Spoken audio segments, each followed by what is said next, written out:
Okay, so tonight we are going to be going over the third stage in Eriksons psychosocial stages of development.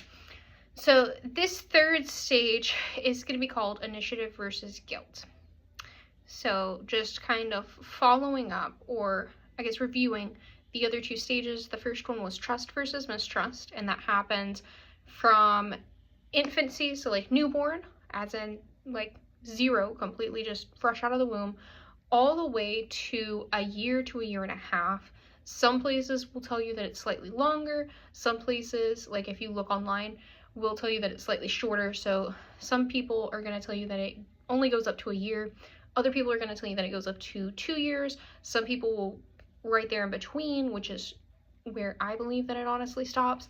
But that is your trust versus mistrust step.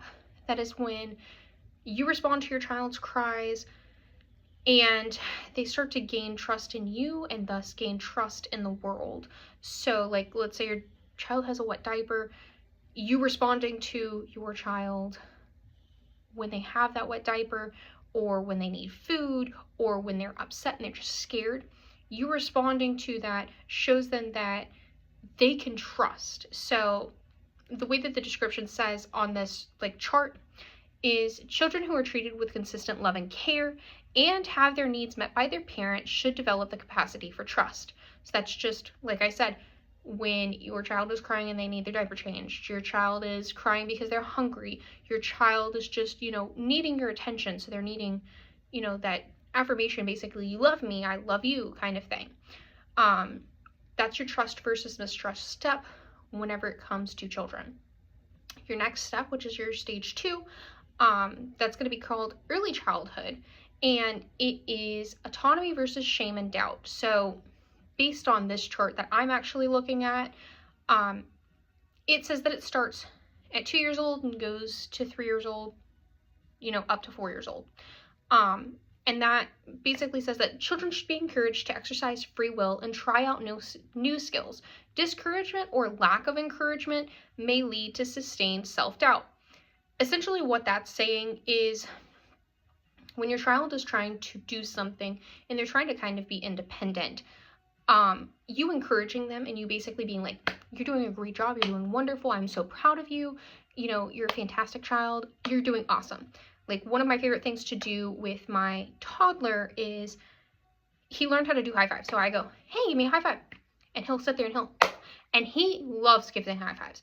But he'll sit there and he'll hit my hand and I'll be like, you are doing great. You are so awesome. You are the awesomest guy in the whole wide world. Like, you just sitting there and basically like building them up and encouraging them and telling them how wonderful that they are. That starts to build that sense of autonomy for them. If you were constantly like shaming them, making them feel bad for things, or you're like, no, and you're kind of like hovering over them, that's going to start giving them, in my opinion, a complex. But based off of this, it's going to start causing them to be shameful and doubt themselves. So they won't want to be independent. They won't want to start to explore new things and try out new things. So tonight's portion is actually going to be the play age. So that is your 4-year-olds to your 6-year-olds. Based on this chart, I'm not saying that is for every single chart that you will find online or every single article that you will read on this. Based on this chart specifically, it says 4 to 6, okay? This, I guess, portion is called initiative versus guilt. I'm going to read the description for it, and then I'll actually explain what it means more in depth based on what I actually learned through like my teaching classes. So children should be encouraged to be independent. If a child's independent initiatives and play activities are overly controlled, they develop a sustained guilt. So what that's essentially saying is whenever your child, I'm so sorry, is trying to be independent and they're trying to, kind of go off and explore, and they're trying to like free play and use their imaginations and things like that. For example, like my toddler. Now, mind you, he's not going through this stage, but as an example, he has started to wander off around the yard and pick up sticks When he picks up that stick, though, I am encouraging him to kind of pretend like, it's a wand or it's a walking stick, or like you're going on a really cool adventure and you're doing something super awesome. So he's starting to like gain that sense of independence. And I already see that at his age where he is wanting to be more and more independent. So he'll come to us for certain things. Absolutely. But for the most part, he actually does free play very, very well. And he is, becoming his own person, if that makes sense. So he's not attached to me the way that he was whenever he was a newborn. He is more, I guess, the best way to just put it is he's becoming his own person. He really is. He's recognizing that he's no longer a part of me. He is himself, and he can be close to me, but he is not mommy. And that is a great first step towards this initiative versus guilt. Now, with this portion specifically, it very much ties into the autonomy versus shame and doubt. If you are hovering over your child and controlling every single situation that your child is in, like basically bubble wrapping your child, like, oh no, I have to be right there whenever they're riding their bicycle, or else, they'll fall and they'll scrape their knee. Let your child gain that sense of independence, because you hovering is going to make them not want to do anything that they're originally, inclined to like or desire. So you hovering, trying to control every single situation or essentially bubble wrapping them is really going to make it so that your child, A, doesn't trust anything or anybody.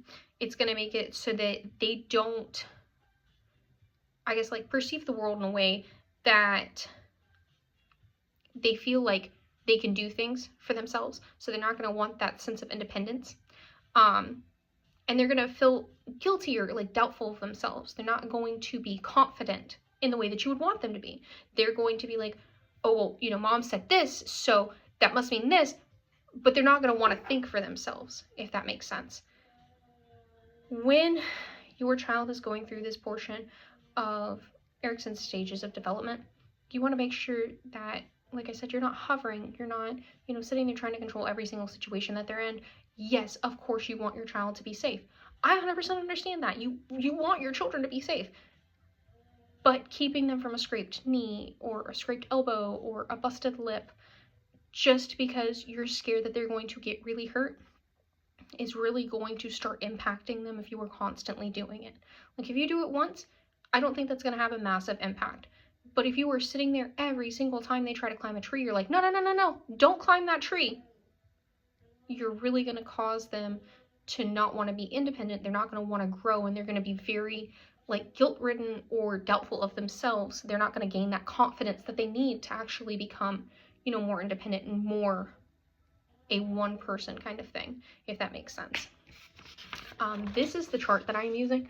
So I'm just kind of giving you like an overview that you can see what I'm actually reading. And that's what it says. And then I actually printed off 3 of these charts. They did not print very well, except for that one. So this is the other one, and this is what I mean by they can actually kind of vary. So like the early childhood on this one says 1 to 3. On the other one it said 2 to 4. So it's very different per. And then this one says 3 to 6 for the play age. And then each description is slightly different as well. So it's more of an interpretation. It's not an exact,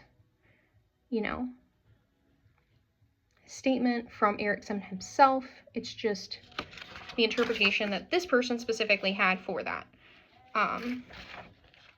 So this is like first year of life, second year, third through 5th year. And you can see how these are very much changing.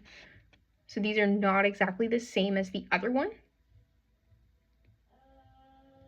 That's just to kind of give you more of an overview so that you can understand better. And like I said, these did not print fully.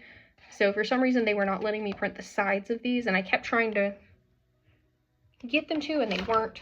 So for this one, whenever it comes to initiative versus guilt, it's saying this is 3rd through 5th years. And this is the ability to be a self-starter, to initiate one's own activities. A sense of guilt and I'm so sorry.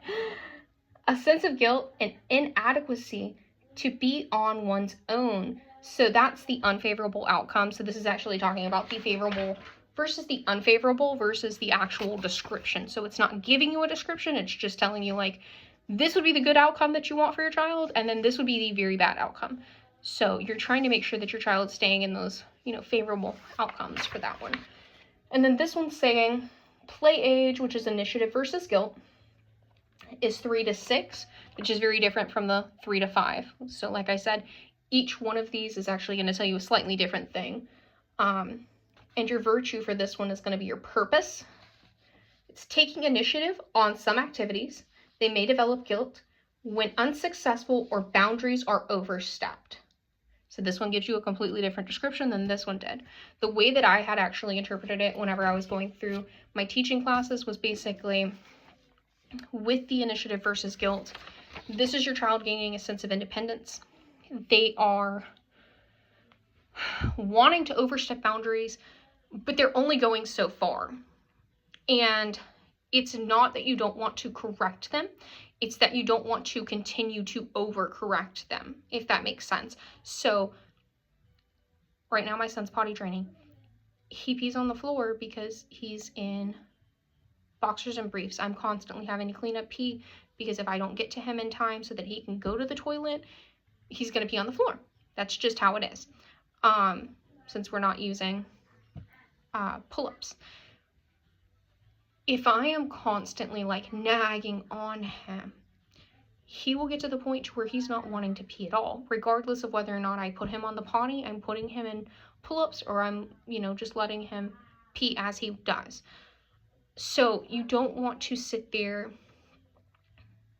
and it's kind of like psychological torment in a way, where you're just constantly overexerting yourself onto somebody. So telling your child like, no, you're wrong, you can't do that, don't do that, like you're bad, things like that are going to start making your child essentially like doubt themselves. They're going to start kind of feeling guilty for the things that they're trying to do or trying to achieve on their own, and they're not going to want to try anything else new because they feel like you are not going to approve of what they are doing. So that is essentially the way that I understood initiative versus guilt in my education classes. Like I said, it will be slightly different versus where you read it. So each website's going to be different. Each school might be slightly different. I'm in education classes, so that might be slightly different than psychology classes, just to kind of give you a heads up. But I hope that kind of gives you an idea of what these first 3 stages are about for Eriksons stages of development, talking about the psychology as well as the social, so your mental and your social, development, if that makes sense. So I hope that helps. I hope that y'all have a wonderful night or a wonderful day, depending on when you're watching this. And I will see you again tomorrow for the next portion of this series. Bye.